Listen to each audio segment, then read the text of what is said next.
This is the Iowa Weather Report for Thursday, December 4th, 2014. And now our first look at the 0Z GFS model run at noon today. Pretty much a west-east flow across the country. This will mean fast-moving systems that'll be moving from west to east fairly quickly across the country. And one will be moving fairly close to the state later today and into tonight and tomorrow. You can see one piece of it just to our south producing some rain down there across the Ohio Valley and around Kentucky.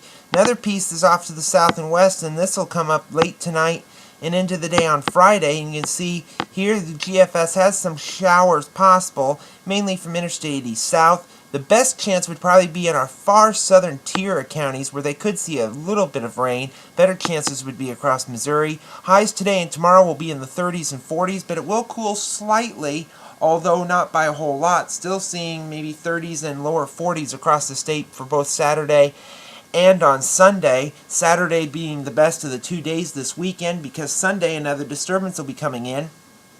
You can see the Gulf tries to open up, a bit of rain breaking out mainly in the central and southern plains, but we could see an isolated shower with this system as it moves by. Don't expect everybody to get wet at this point, because by Monday, as we start a new work week, that front is pretty much dry. Only a little bit of moisture down in Texas and some snow up in the Great Lakes. Nothing around here, and temperatures still remaining mainly in the 30s to around 40. And then it starts to warm up again. The Gulf begins to open up again.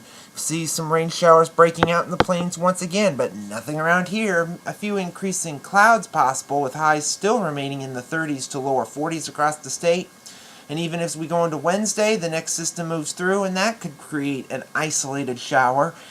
Another case of some areas may get wet, some may get dry, and those that get wet may not get a lot of rain at all, by the way this looks.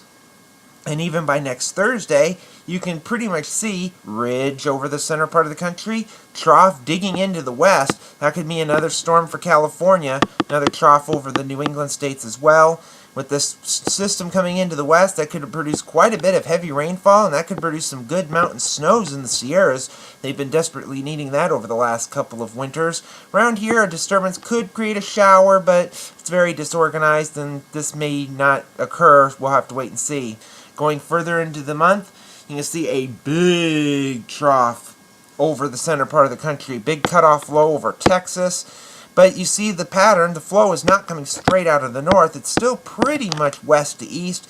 With this pattern, it would have the Gulf open up, some showers, maybe some snow, depends on the surface temperature. This would indicate maybe some rain and snow, with readings likely around the 30s or so if this is to be correct. At the end of the forecast, around the 20th, so we're getting very close to Christmas time. Still, we have one jet over Canada, subtropical jet over the southern tier. In the middle, very slow moving and not a whole lot going on. We have one system moving up the east coast. Could bring us a little bit of precipitation around here. Could be in the form of rain and or snow.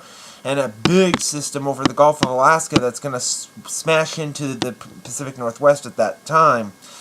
Satellite image from last evening shows we had a disturbance moving through with a couple of high and mid-level clouds, some clouds across the southeast, and more precipitation about to move into California once again, and they desperately need the rain out there, but not all this much at all this time, because there's flash flood watches in Southern California, some winter storm issues in the Sierras and up into the northern Rockies, some fog across the southeast. Elsewhere it was fairly calm and quiet at this point, very atypical of December. The QPF chart, precipitation over the next 5 days through Sunday evening. It's Monday evening at 6 o'clock, showing the heaviest precipitation to our south along the coast and across the Pacific Northwest as well.